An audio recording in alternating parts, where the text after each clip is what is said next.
교수님 밑에 발 조심하십시오.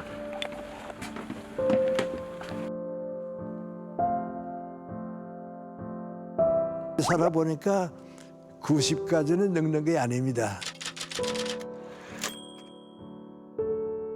참 오묘한 지혜의 말씀을 좀 듣고 싶습니다.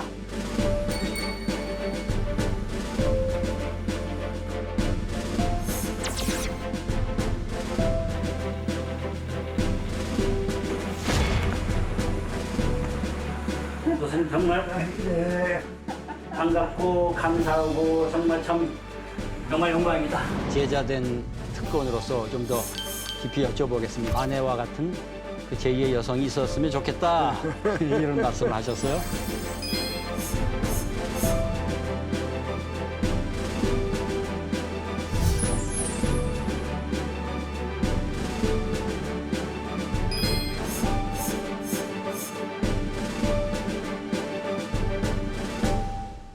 모든 사람들이 함께 관심하는 이 행복이라고 하는 문제.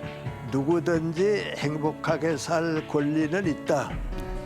인생에 있어서의 정신적 가치가 무엇인가 하는 것을 모르는 사람들. 이거는 우리 스스로가 우리가 우리 병을 고쳐야겠다. 그 인간의 우산이 무너지게 되면 역사에 희망이 없는 거죠. 예.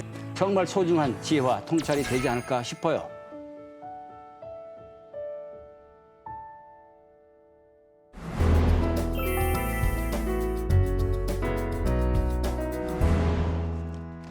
교수님 오래간만에 뵙습니다. 아, 네. 한 절을 안녕하세요. 드려야겠습니다.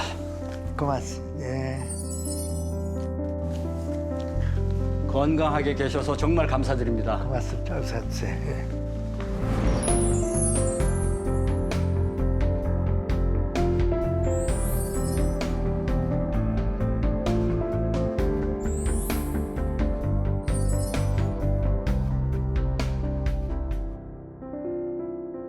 우리 김형석 교수님은 소개가 필요 없으신 분이죠. 옆에 앉아 있는 사람 누군가 이렇게 또 궁금해하실 것도 같습니다. 김형석 교수님은 저의 대학 은사이십니다. 40여 년 만에 교수님을 이렇게 또 뵙게 됐는데 정말 실로 오래간만입니다. 이렇게 요청을 드렸는데 교수님께서 아주 흔쾌하게 그 제자의 대담 요청에 응해 주셨습니다. 다시 한번 감사를 드립니다. 네.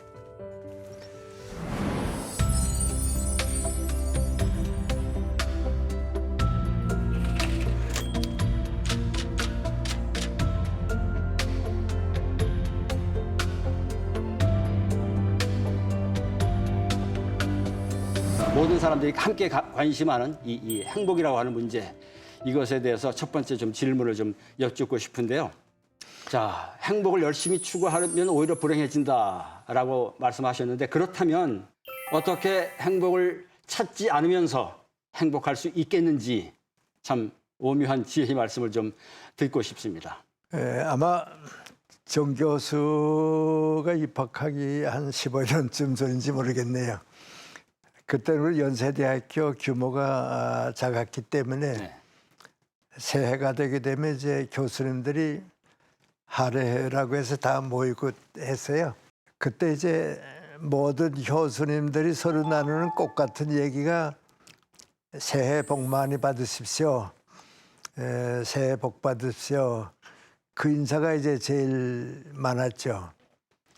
근데 신과대학의 한 미국 교수도 이제 나하고 인사하면서 새해 복 많이 받으십시오 그러시대요. 그래서 내가 웃으면서 복 많이 주실래요? 그랬더니 저는 줄 복이 없고요. 하나님이 주실 겁니다. 네. 그래서 고맙습니다. 그런 인사했는데 그 아무것도 아닌 얘기지만 이제 우리는 새해가 되든지 복이라는 개념을 많이 쓰는데 우리가 생각하는 복은 행운을 생각하는 것 같아요. 우리는 복권이 떨어지면 내가 부자가 될 것 같이 생각하는 그런 게 이제 그 주어지는 복을 생각하는 것 같은데 마라톤 경기를 뛰는 사람이 내가 행복해지기 위해서 뛰는 법은 없거든요. 네. 우선 내 최선을 다해서 달려가겠다. 그래서 1등을 하겠다. 그때 상을 내가 받는다. 그 다음에 참 내가 노력 많이 했더니 행복해졌다. 네네. 다른 사람들이 다 나한테 고맙게 생각해 준다. 이제 그게 이제 행복입니다. 그러니까 행복은 목적 개념이라고 생각하는 것보다는 인간답게 살았을 때 내게 주어진 책임을 다했을 때에 주어지는 느낌, 주어지는 그 정신적 보람 아마 그렇게 봐야 할 것 같아요. 그걸 이제 잘못 생각해 가지고 가장 중요한 건 민관이 많은 것을 소유하게 되면 내가 행복해질 것이다. 그러니까 욕심스럽게 살아보자 그런다든지 다른 사람 것까지 내가 빼앗아서 더 많이 가지게 되면 그건 행복은 아니고 그러니까 행복은 인간답게 사는 노력, 과정, 그 성취에서 주어지는 것이다. 아마 그렇게 보는 게 이제 좋을 것 같아요. 성적이 좋았다든지 좋은 대학에 입학했다든지 그때 느끼는 행복은 젊어서 느끼는 거죠. 또 무슨 사랑하는 여자친구가 생겼다든지 내가 살아보니까 한 30대쯤 될 때까지는 그렇게 사는 것 같아요. 그러다가 이제 30쯤 돼서 직장을 가지고 사회생활을 쭉 하게 되면 성공하는 사람이 행복하더라. 행복은 성공과 더불어 오더라. 그러니까 행복보다도 내가 성취하려고 하는 성공하려고 하는 노력을 많이 가졌던 것 같고요. 그 다음에 이제 65세 정년퇴직하고 이제 사회인이 됐는데 그 다음부터 지금까지 긴 세월을 사는 동안에 행복이라고 하는 건 어떻게 나타나느냐?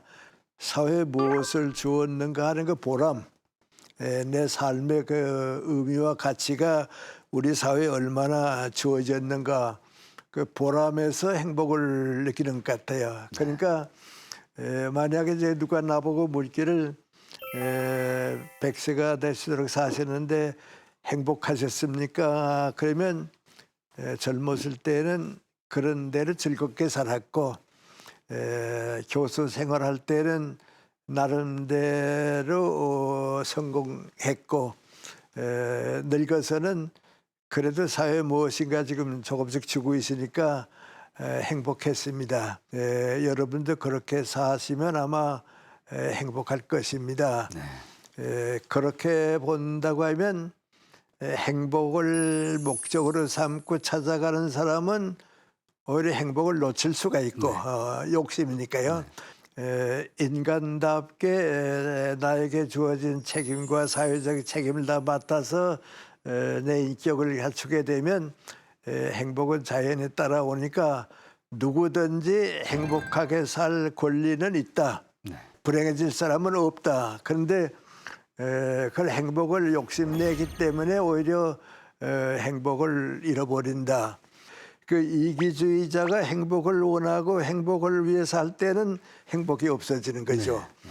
내 인격을 갖춰서 사람답게 살고 사회인으로서 공동체 의식을 가지고 산 사람은 사실 불행해진 사람이 또 없습니다.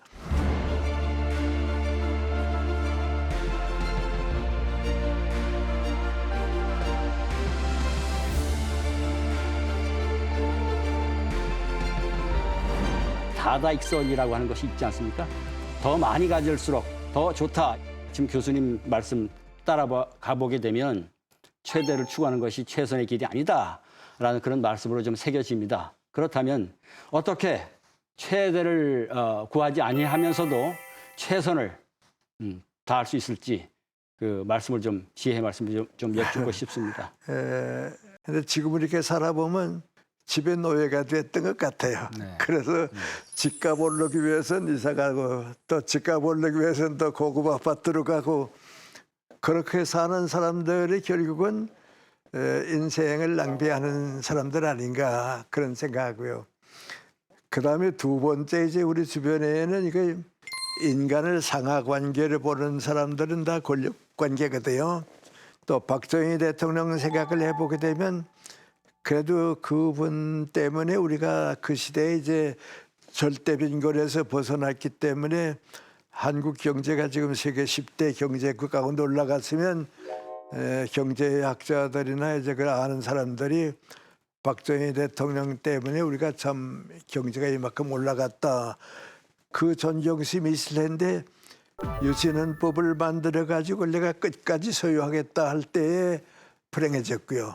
또 좀 미안합니다만 이제 나 같은 무슨 교수라든지 목사님이라든지 이런 분들은 뭐 있는 거 아니에요. 명예욕이 있거든요. 근데 명예욕 때문에 추해지거나 이제 거짓말도 뭐 좀 해보고 뭐 이제 요새 이력서 문제도 나오는데 보면 경제라든지 정치라든지 사회생활에서 나를 위한 욕심에 빠진 사람들은 그 욕심 때문에 모든 걸 다 잃어버리고 헛되이 가고 만다. 그럼 이제 그런 사람들에게 결핍되어 있는 게 무엇이었는가 그렇게 생각하는데 인생에 있어서의 정신적 가치가 무엇인가 하는 것을 모르는 사람들. 이제 그런 사람들이 그렇게 이제 거기에 이제 빠지게 되죠. 그 정신적 가치를 아는 사람들은 정신적 가치는 내가 가질 수가 없거든요. 나눠 가지는 거지 그건 공유하는 것이 소유하는 건 아니죠. 로망 롤랭이라고 하는 작가가 있잖아요. 플라세. 그 사람이 그 장 크리스토프라고 하는 작품을 이제 끝내놓고선 대단히 아마 만족했는가 봐요. 그래서 친구가 찾아오니까 나 그 작품 끝냈다고 만족하냐고 너무 만족하다고 그러면 뭐라 그러는 거 아니 이렇게 좋은 작품을 내가 누구한테 주나 차라리 죽을 때 관에 넣어 가지고 갈까 보다 했다고 말이죠. 왜냐하면 너무 사랑했기 때문에 나 죽을 때 관에 가지고 이걸 누구한테 주나 그랬는데 만약에 그렇게 했다고 하면 누가 없어지느냐 로방 롤랭 작가가 없어지는 거거든요. 그렇게 됐죠. 정신적 가치는 이제 나눠 가지게 돼 있죠.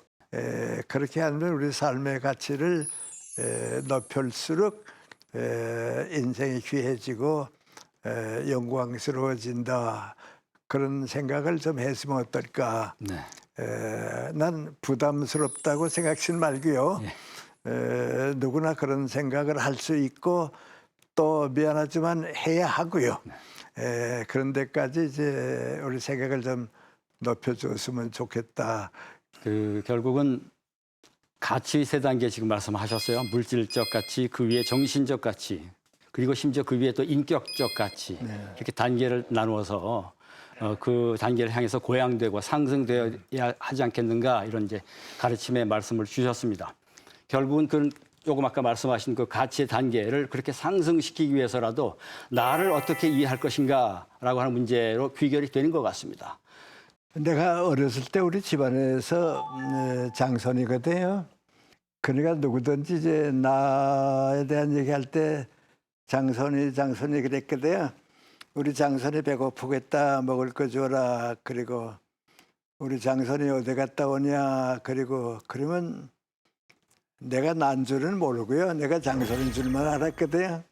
그러다가 이제 밖에 나가고 이제 친구들이 만나니까 나보고 장손이라고 안 읽고 형석이라고 그러거든요. 그래 가만 생각해 보니까 그래 나는 장손이가 아니고 형석이야. 이제 그래서 이제 사람이 이제 나도 모르고 남들이 나를 만들어 생각하는 것 같이 살다가 언젠가 한번 나는 다른 사람들하고 다르다. 다른 사람하고 똑같지 않다. 그 자기를 느끼는 때가 이제 언젠가 오는 것 같아요. 내가 중학교 1학년 끝날 때 크리스마스 때에 두 목사님의 설교를 듣고서 하나님이 계시고 예수님이 나와 더불어 함께 하시는구나 하는 걸 좀 일찍 깨달았거든요. 그걸 깨닫고 나니까 과거의 나하고 그걸 깨달은 이후의 나하고는 완전히 달라지대요.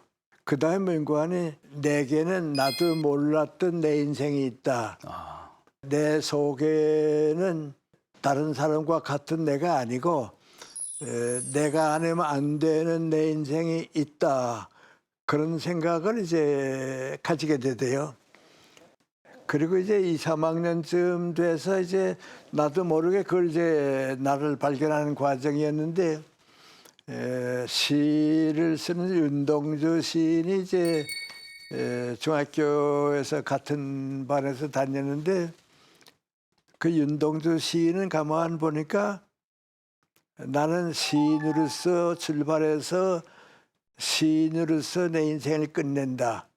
그런 걸 확실히 가지고 있대요. 네. 먼 후일에 시인으로서 자기 인생을 나타낼 수 있을 것이다. 그러니까 나보다도 더 자의식이라고 할까요? 나를 일찍 발견하대요. 그리고 우리 조금 선배인 황순원 작가가 이제 있었는데 그분은 그 선배는 그때부터 나는 소설과 더불어 내 인생을 살고 문학과 더불어 내 인생을 이끌어간다. 그런 생각을 아주 뚜렷이 가지고 있었거든요. 네. 그리고 보니까 나보다도 자아의식이라고 할까요? 그게 플러스부에 또 하나 있었구나. 근데 그 두 분이 다 이제 크리스찬 신앙 가정에 자라보니까 이제 더 있었구나. 그걸 느꼈어요. 네. 여러 가지 책을 읽고 철학책을 읽고 또 일제시대에 이제 많은 시련을 겪고 그러니까 내가 철학을 통해서 내 인생을 쌓아갈 수 있지 않을까. 내 인생에 또 새로운 인생이 태어날 수 있지 않을까. 그래서 이제 생각을 바꾼 것이 오늘까지 온 셈이죠. 네. 이제 그렇게 생각을 해보게 되면 사람이 인생이라고 하는 게 뭔가 하는 생각을 해보는데 내가 이제 뭐 사과나무면 사과나무 하나를 이제 심어 놓고서 그 사과나무가 나라고 생각하고 내가 나를 키워가는 거, 내가 나를 키워가는 것이 인생이다. 그래서 내가 다니는 그 중학교가 기독교 학교였기 때문에 그렇게 살아온 친구들이 많이 있습니다. 나는 다음에 목사가 되겠든지 뭐 이제 신학자가 되겠든지 민족운동과 독립운동하는 친구들이 많이 태어났거든요. 장준하 씨랑 뭐 리관 씨랑 다 그때 있고 그랬으니까.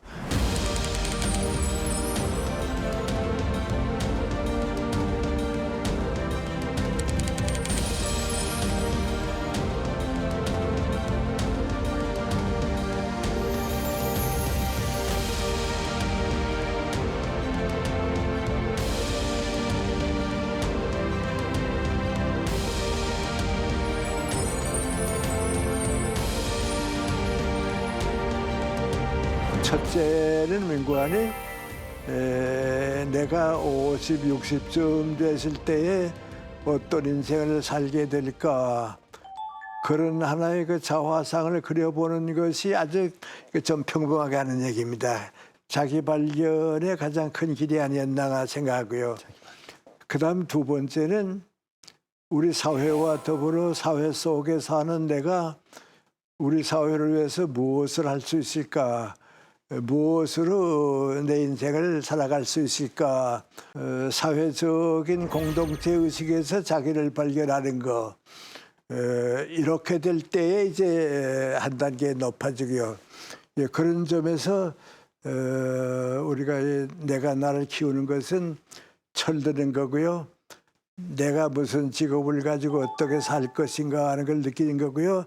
사회 속에서 내가 무엇을 줄 수 있는가 하는 데까지 올라가는 공동체 의식, 그렇게까지 올라가는 것이 진정한 의미의 자기를 키우는 거고, 열매 없이 자랐다고 내 인생이 끝났다 하면 내 70대 후반기 인생이 없지 않았나 하는 생각할 때 그래도 사회에 무엇인가 좀 더 베풀 수 있어서 인생은 완성된다. 특별히 제가 좀 조금은 더 주목하고 싶은 대목은 나를 키운다. 사과나무를 심어서 키우듯이 나를 키운다. 어떻게 성장, 성숙할 것인가. 여기에 초점을 맞추고 자기 자신의 자화상을 그려나가야 된다. 이런 말씀으로 새길 수 있었습니다.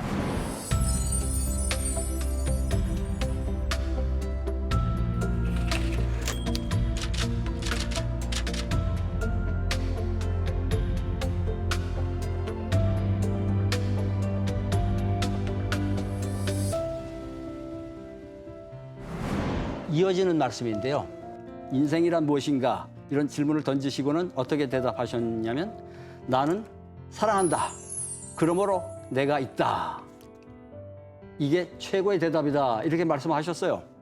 자, 인생의 본질에 대한 물음을 받는다면 사랑으로 대답하시는 그 교수님의 그 말씀의 뜻을 조금은 더 구체적으로 들어봤으면 좋겠다. 이런 말씀으로 좀 요청을 드리겠습니다.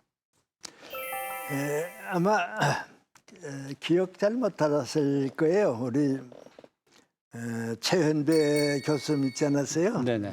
네, 선배 되시죠. 그분이 그 쓴 글 가운데 사람이라는 말이 어디서 나왔을까? 사람. 예.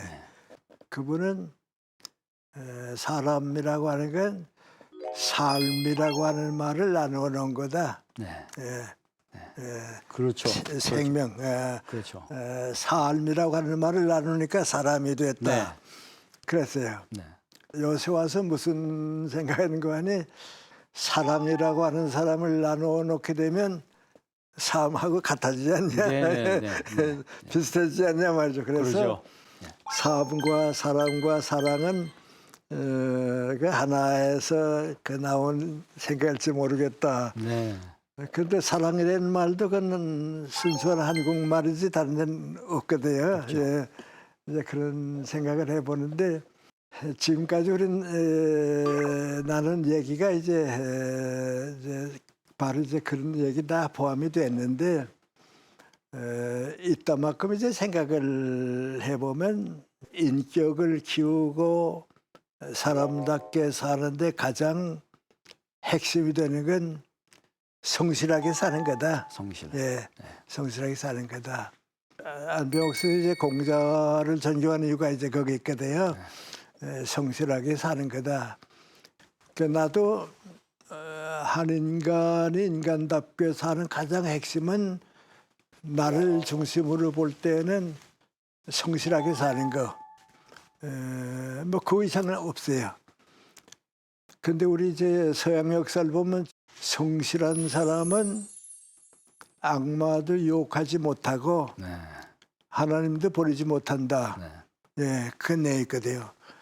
그러니까 성실하게 사는 거 이상은 없다. 그렇게 사는데 이제 나 같은 사람의 이제 생각이 조금 달라지는 건 민구안이 암만 나를 위해서 성실하게 살려고 해도 내 노력으로서는 안 되더라. 네. 한계가 있더라. 네. 그래 공자님도 그렇게 노력했는데도 불구하고 아침에 도를 깨달을 수 있으면 나 저녁에 죽어도 아니었겠다고. 네.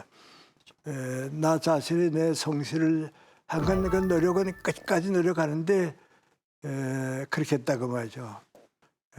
우리가 잊어서 안 되는 게 있는데 뭐 인간이 사람은 공동체에 사는 거지. 공동체. 나 개인이라고 하는 건 태어날 때부터 없다. 네. 부모 밑에 태어나서 가정과 더불어 살고 친구가 있고 만나면서 이루어지고 근데 그럼 그 공동체 의식이 제일 중요한 건데 공동체 의식은 성실로 이루어지는 게 아니고 사랑으로 이루어지는 거다. 그렇죠. 그러니까 성실 플러스 사랑 이것이 있어서 개인이 완전한 사회, 네. 완전한 사회에서 개인으로 가는 거다. 네. 그럼 이제 그 사랑이라고 하는 게 뭔가 그렇게 보면 뭐 무한히 많은 해석이 있고 많은 어려움이 있고 뭐 이제 다 다른데 그 솔직히 말하면 사랑이라고 하는 게 뭔가 그렇게 보면 가족 안에서의 나, 직장 안에서의 나, 대한민국 안에서의 나 그 더불어 사는 질서, 공생의 질서다. 그러니까 원수까지도 사랑하라. 미워하는 사람이 있으면 안 된다 하는 게 뭐냐면 사랑이 있는 사람은 원수까지도 함께 살 수 있고 진정한 의미의 사랑이 있으면 함께 살 수 있고 그 사랑이 없을 때에는 다 무너진단 말이죠. 공자님은 그 사랑을 인이라고 한 말로 표현해서 인간관계로 했고 석가림은 이제 그 사랑을 더 높은 어떤 그 철학적인 이상으로 묶어서 이제 공동체 의식을 생각이 될 자비라고 그랬는데 예수님의 다른 점은 맹구하니 내 주변에 고통받는 사람, 굶주린 사람, 소외당한 사람 그 사람들을 사랑해라. 그 하나님께서 예수를 통해서 쓰는 교훈이니까 바로 그거거든요. 근데 이제 인간이 얼마나 이제 그게 어려운가 또 살다 보면 이제 자연스럽지 못하게 느껴지는 때가 오는가. 나 이제 공연에 그래서 그런 생각 해보는데 내가 연세대학교 교수로 갔을 때 좀 가난했거든요. 제일 좀 경제적 고통이 심했거든요. 그래서 학교에서 이제 보너스가 나온다, 월급이 올라갔다 하면 그때 이제 도장 가져가서 받아오는 때인데 말이죠. 나만 좋아한 게 아니고 내 친구들도 오늘 보너스 나온다고 말이죠. 집에 가면 큰 소리 치고 뭐 그랬거든요. 근데 또 생각해 보면 내 사랑하는 제자들이 등록금을 내지 못해서 고생하고 가족들이 저녁을 먹지 못하고 있는데 교수라는 사람이 봉급 올라가고 보너스 나왔다고만 좋아하면 그 교수 자격이 있나고 물어보면 전무인가 마음이 아프거든요. 이제 그런 거기 때문에 사랑은 무한한 공생의 원리, 더 함께 살 수 있는 원리고. 그리고 두 번째, 내가 민족과 국가를 사랑한다 하는 것은 민족 국가를 좋은 나라로 만들어가는 거거든요. 완성의 가능성, 모든 걸 완성시켜 갈 수 있는 그 무한한 힘, 그거라고 봐요. 아유, 감사합니다. 정말 남들과의 관계 속에서 계속 강조하시는 공동체의 관계 속에서 자신의 자리를 다시 매김해야 되는 그런 과제를 우리에게 부여해주는 그런 뜻으로서 사랑이라고 하는 것이 가치가 있다. 이 말씀을 해주신 걸로 오늘 새겨집니다. 참 송구스러운 말씀인데 사모님이 긴 시간 20년 넘게 투병 생활하셨고 그래서 또 교수님께서 옆에서 그 긴 시간 동안 또 이제 간병도 하셨고 그랬는데 그런 과정을 거치시면서 사랑이 있는 고생은 행복이다. 오히려 그런 말씀하셨거든요.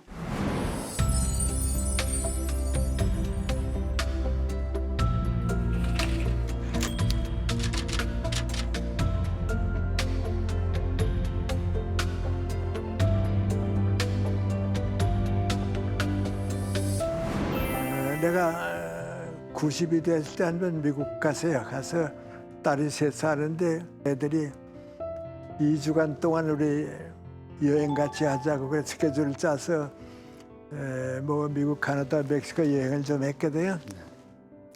한 번 이제 호텔에서 저녁을 먹고 딸 셋하고 무슨 이제 얘기를 하는데 내 막내딸이 하는 말이 뭔가 하니 아버지 왜 나 엄마 생각을 가만 해보면 엄마가 조금만 더 지혜로웠으면 그렇게 고생 안 해도 되는 걸 고생했다고 그래요. 그게 무슨 얘기냐 그랬더니 전쟁마당에 가난하게 살면서 왜 6씩이나 나가지고서 이렇게 고생했는지 모르겠다고 말이야.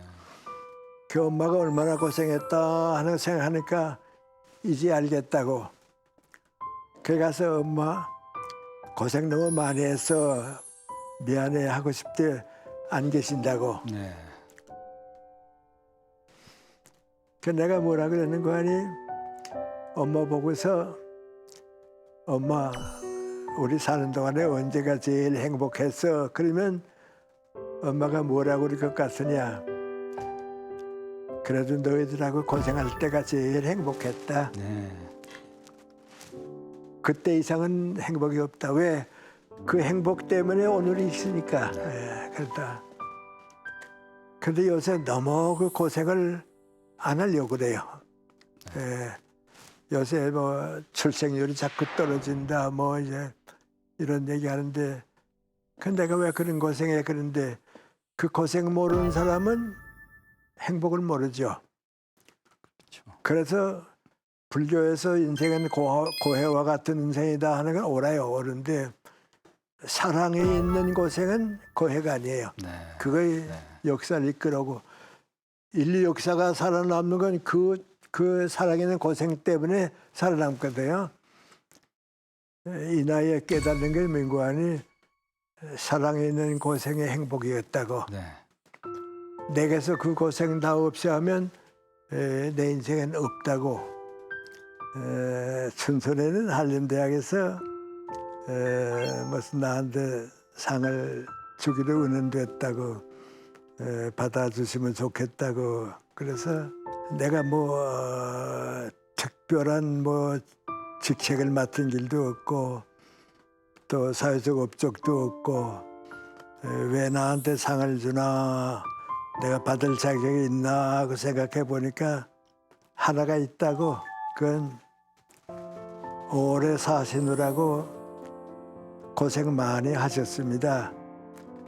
그렇게 주는 상이라면 내 받겠다고.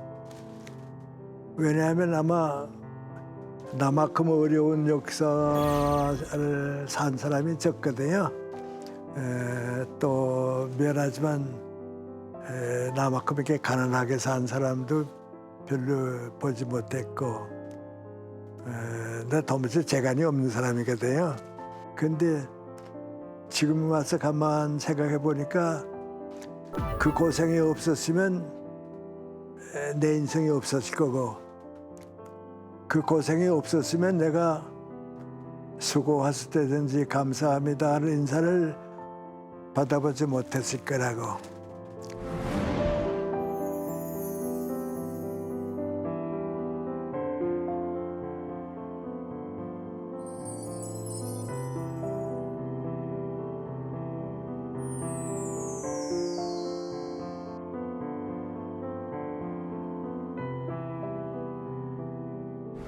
그 지금 생각해 보면 그게 하나도 고생이 아니라고. 그 나한테 주어진 하나의 복이었다고. 그 고생이 나한테 내 인생과 내 삶을 키워준 하나의 계기가 됐다고. 내가 얻는 진리는 뭐인고 하니 비교적 다른 사람보다 많은 고생을 했는데 그 고생에 사랑이 있었기 때문에 행복했습니다. 그 사랑이 없었으면 행복은 없었을 거라고 말이죠. 그 말씀을 들으니까 그 헨리 나우엔이라고 하는 뭐 그 유명한 그 실천 상담가의 이야기가 떠오릅니다. 상처받은 치유자.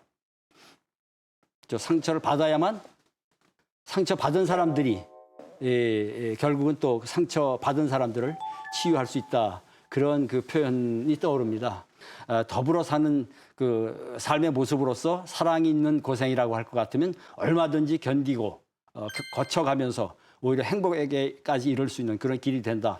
참 소중한 말씀으로 새길 수 있을 것 같습니다.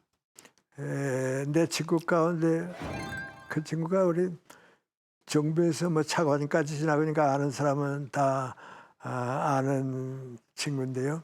이 친구가 이제 교수를 있다가 이제 정부 가서 이제 했는데 우리끼리 한 말이 뭔고 하니 난 세상 살아봐도 무서운 거 아무것도 없다고.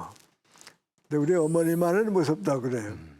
어머니가 왜 이렇게 무섭냐 그랬더니 자기 욕할 때 하는 말이 뭔고 하니 이 자식아 내가 너 낳았다.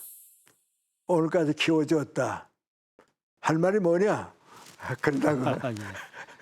할 말이 없다고 말이죠. 네. 그래서 내가 웃으면서 민구하니 그의 어머니의 사랑의 권위다. 우리가 이제 권위라는 말 많이 쓰잖아요. 그건 권위라는 게 뭐냐? 우리를 사랑해 준 사람이 우리가 받을 수 있는 마음의 대가가 민구하니 권위예요. 교수님 앞서서 그 사모님 말씀 잠깐 하셨는데 이 제자된 특권으로서 좀 더 깊이 여쭤보겠습니다. 84세에 사모님을 보내시고 한 90세까지는 또 계속 바쁘게 지내셨는데 90이 넘으셔서는 이제 그런 말씀을 하셨어요. 그 아내와 같은 그 제2의 여성이 있었으면 좋겠다 이런 말씀을 하셨어요. 뭐 그 얘기를 딱 듣는 입장에서는 공개 구원을 하시는가 이제 이런 그 질문이 좀 생기는데요. 이 5년 전에 하신 공개 구원에 대해서 어떤 좋은 결과가 혹시 좀 진행이 되시는 게 있으신가요?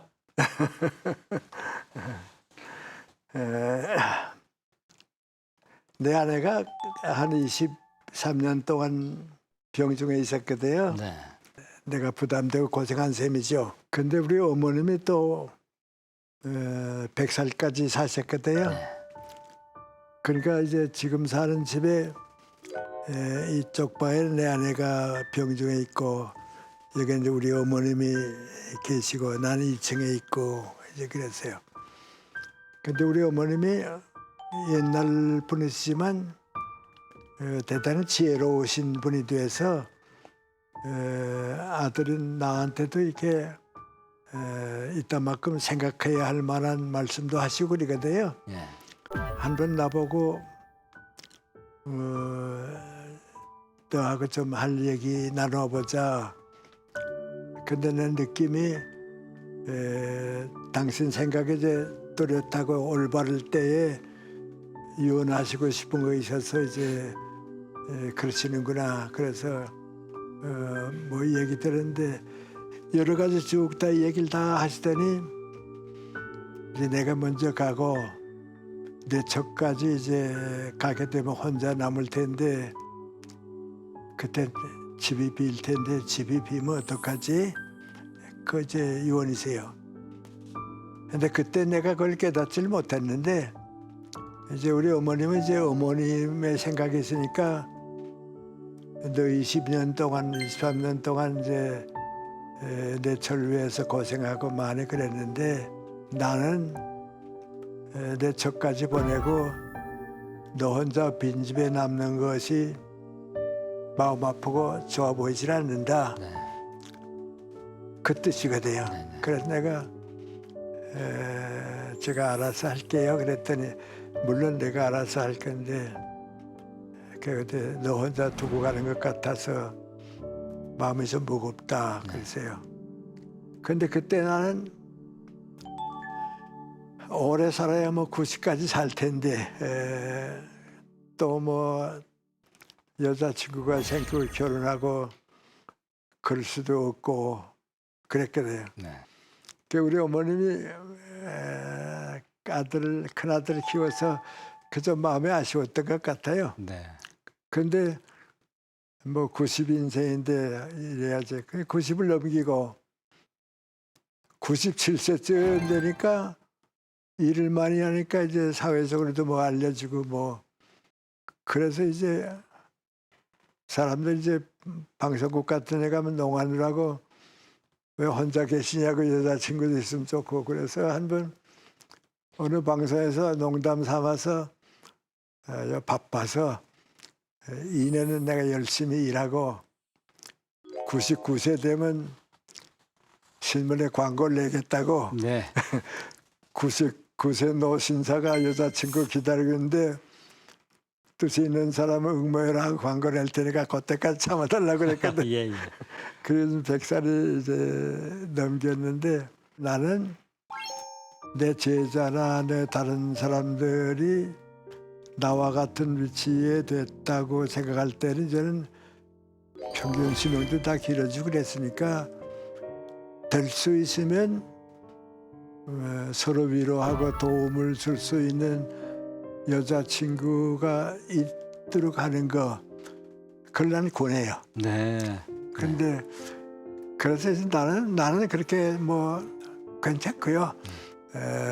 사람은 그 행복하게 살 권리도 있지만은 또 의무도 있는 것 같아요. 네. 내가 의무가 있다 하면 이상하지만은 우리 어머님 뜻에 보답해드리지 못한 것 같다 하는 생각은 그 아들 너 혼자 남겨놓고 가면 어떻지 하는 건 선수들 많이 있어도 그건 어머니의 사랑이거든요. 네.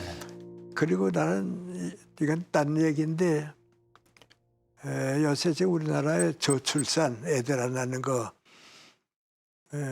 그것은 아기를 낳아서 아들 딸들을 가지고 가정을 느껴보고 사랑에 있는 고생을 해본 사람에 비하면 인생을 반밖에 못 살아요. 그렇죠. 그건 고생 안 하겠다고 그건 옳지 않고요. 그래서 이렇게 행복하게 사는 가정의 모범을 보여줘서 그 밑에서 자란 아들 딸들은 아버지 어머니와 같이 우리가 결혼하는 거 당연하게 생각하는 사회가 좀 됐으면 좋지 않나 네. 그런 생각을 하고 이제 100살 넘어서 또 이제 뭐 여자친구 좀 구하기 시간도 없고요. 저희들이 좀 노력 좀 그래도 행복하게 해보겠습니다. 살고 있어요. 예. 예, 그 아주 재밌는 그럼에도 불구하고 굉장히 소중한 통찰이 담겨 있는 그런 말씀을 하나 해주셨어요. 열심히 싸우는 부부는 절대로 이혼하지 않는다. 이제 이런 말씀을 주셨습니다. 우리가 그냥 통상적으로 생각하면 많이 싸울 것 같으면 뭐 결국 이혼의 길로 갈 것 같은데, 근데 오히려 거꾸로 열심히 싸우는 부부는 이혼하지 않는다. 그래서 좀 저를 돌아봤습니다. 저도 참, 그래요? 저도 예. 참 그 부부 생활하면서 부부싸움 많이 했거든요. 예. 지금까지 많이 하고 살았는데 교수님이 이 말씀을 들으니까 위로가 되고 그러면서 또 이혼하지 않기 위해서라도 더 열심히 싸워야 되겠구나. 이런 생각까지 이제 하게 되는데. 그래서 다른 사람한테 그 배종호 선생 얘기해요. 아, 그렇습니까? 배종호 선생 한 번 나한테 오더니 예. 처가가 시골이거든요. 네. 그 시골에 갔대요. 네. 갔더니 장모하고 그 장인어른하고 둘이 사는데 아침부터 저녁까지 싸우더래요.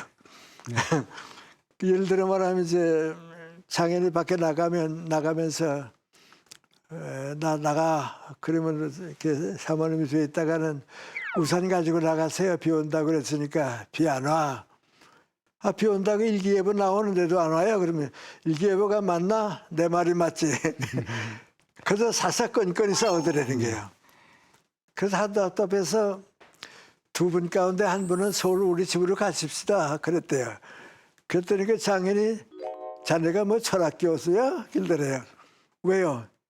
그것도 모르면서 철학을 어떻게 가르쳐? 네. 우리 나이가 되면 싸우는 재미에 사는 거야.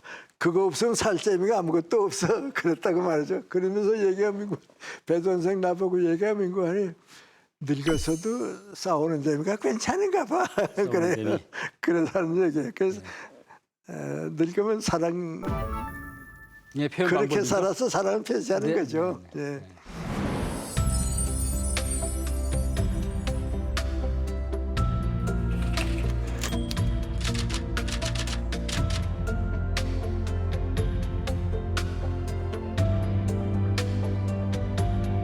제가 이 제자의 입장에서 절대로 놓치지 않고 싶은 교수님의 아주 그 귀한 그 통찰이 있습니다. 절대주의 사고방식을 비판하시는 건데요.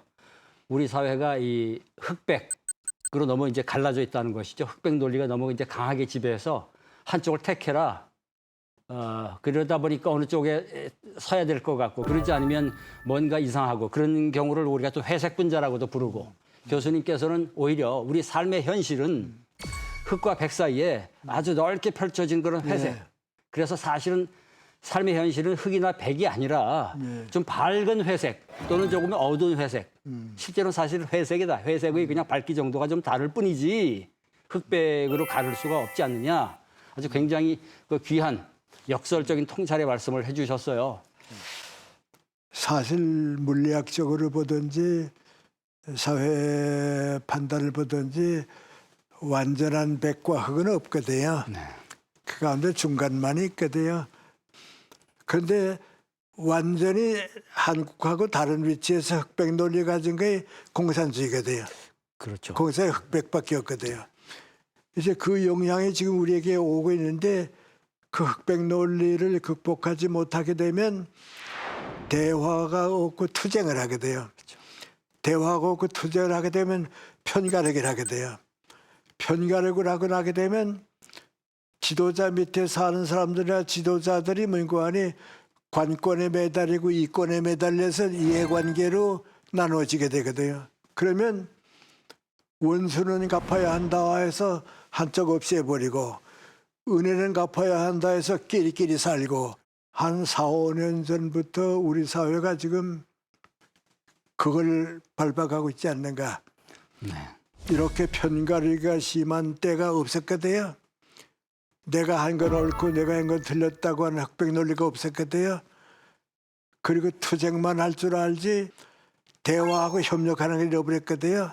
그래서 이 사고방식을 바꾸지 못하면 우리 역사가 항상 불행을 계속할 거다. 잘못될 거다. 그 인간의 우산이 무너지게 되면 역사에 희망이 없는 거죠. 예. 국제관계도 지금 모든 문제가 좀 거기에 걸리는 거죠. 그래서 흑백 논리적 사고방식, 정의는 내게 있고 내게는 없다고 하는 생각, 선은 우리 것이고 악은 너희 거라고 하는 사고방식, 내게는 잘못이 없다고 하는 사고방식, 이걸 빨리 고치지 않으면 안 되겠다. 이 병은 우리가 고쳐야겠고 이건 우리 스스로가 우리 병을 고쳐야겠다. 결국 흑백 논리는 자기만 옳다는 주장으로 이어질 수밖에 없어서 그것이 이제 심각한 문제다는 말씀이시고, 그랬을 때 회색 지대라고 할까? 회색의 영역은 나에게도 잘못이 있을 수 있다라고 하는 것을 겸손하게 되돌아보게 해주는 그런 뜻이 있다라고 하는 말씀으로 새길 수 있을 것 같습니다. 오늘 교수님 모시고 정말 실로 오래간만에 말씀 들었는데요. 제가 재미없는 질문을 드렸는데도 재미있게 말씀해 주시고 또 어려운 질문에도 쉽게 대답해 주시고 그래서 40여 년 전에 제가 학부 시절 교수님께 강의 들었던 것 정말 그 시절로 다시 되돌아가서 지혜의 말씀 오늘 또 듣는 것 같습니다. 정말 오늘 귀한 말씀 주셔서 너무 감사드리고요. 좋은 시간이 됐습니다. 정말 감사드립니다. 감사합니다. 네, 수고하셨어요. 감사합니다.